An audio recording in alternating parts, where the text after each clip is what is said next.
wallahi sai kai kunya. kuma yan matan oke haka ji yan matan oke ya gaji yan matan oke kana ji sagiru ko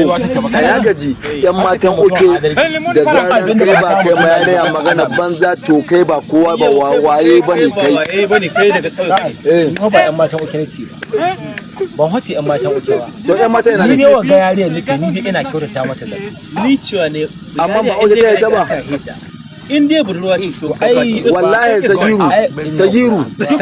ba a jami'i ko zo wata barin gama wallahi ko zo wata oke to kaji ko zo wata oke wallahi ka ce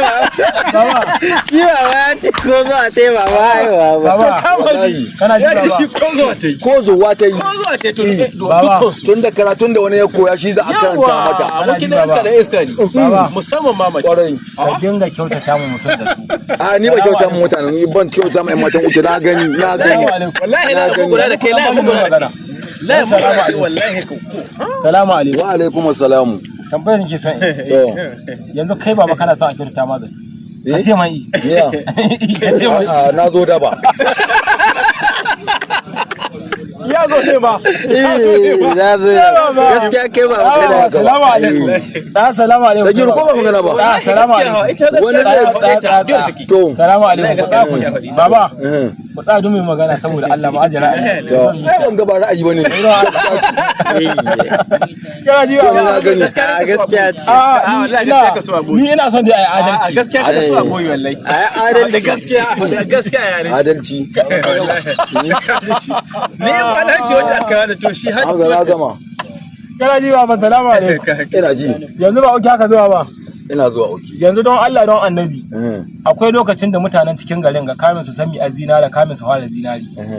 dan girman Allah duk wanda a dan ruwa menene don annabi ku haɗi ni wa ake ɗauka dan zinari dan iska ɗauka dan zinari dan iska to don Allah duk dan zinari dan iska ne duk dan zinari don Allah dan iska ne duk mai zuwa na uke dan iska ne don Allah ayi uzuri ayi adalci ina duk mai zuwa to ai wani ka sha duk mai zuwa ne aikin zinari ko kuri wani ka sha hawa wani ba haka magana suka take amma shi abin da Muhammadu Kanuhi kai ba ba duk wanda ya taho da iska ne abin da ya kace duk wanda ya zo to da mi an kai jami'i ba jami'i bane a ina jami'i gaskiya sun yi ko ba jami'i jami'i an kai ba sun yi jami'i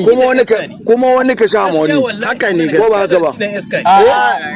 gaskiya dan iska amma dai kana ji akwai wanda gaskiya ba dan iska ba ne mu ma ya iska ne mu kware kago a mu ma don haka aka dauka kai baba mu ma don haka aka jami'i an kai ba an yi jami'i amma dai abin da aka ni kai gane ne kai baba maganar Muhammadu shi abin da Muhammadu Kanuhi duk wanda ka zuwa misali ba a ce ai jami'i ba yana kyautuwa a ce gaba ɗaya kowa ɗan iska ne ruwa ga kowa duk yan iska ne gaskiya saboda mutanen garin nan yanzu an kai in yanzu na an kaga diyariya za ta zuwa in uwayenta da kwarai ne sai sun ce ke bi a hankali da yan ruwa nan kwarai yariya ubanta da kwarai ta duk yan iska bane ka gani yan kuma mutum na kwarai ne don mi ya bauɗiya ta zo nan ruwa din in na kwarai din ne gaskiya idan ko ni gaskiya ba amma ta yau ba ta yau cinikin kwarai ba sai an baci uwarta sai an baci an ci ubanta cikin gida kwarai kawai to mi zai hana ta kai fasikanci su samu kuɗi ta kai matin da kwana yau daga jawa ta Allah ya sa dai in zo na to don haka baba Allah ya sa zo daga akwai yan mata wallahi masu kwana cikin ruwan kana ba abin da haddaba ma haddaba haddaba akwai masu kwana ruwa suna cikin gari ga to za ka ce akwai wallahi duk yan iska ne to ka gani wallahi ai ni na kwarai naka so aka kawo ni wallahi duk wanda an ko ga zuciya kace min gawa ne fa wallahi zai ce maka yan iska ne kuma in kawo ma cikakken dalili ni na gane shi akwai mutanen a to ai sunan ka so aka kawo akwai mutanen kirki na Allah ba dai Allah ne shirya Allah ne shirya wallahi baba ai da ka zo bi da baba musamman ma na hoki wallahi baba na shi dai ya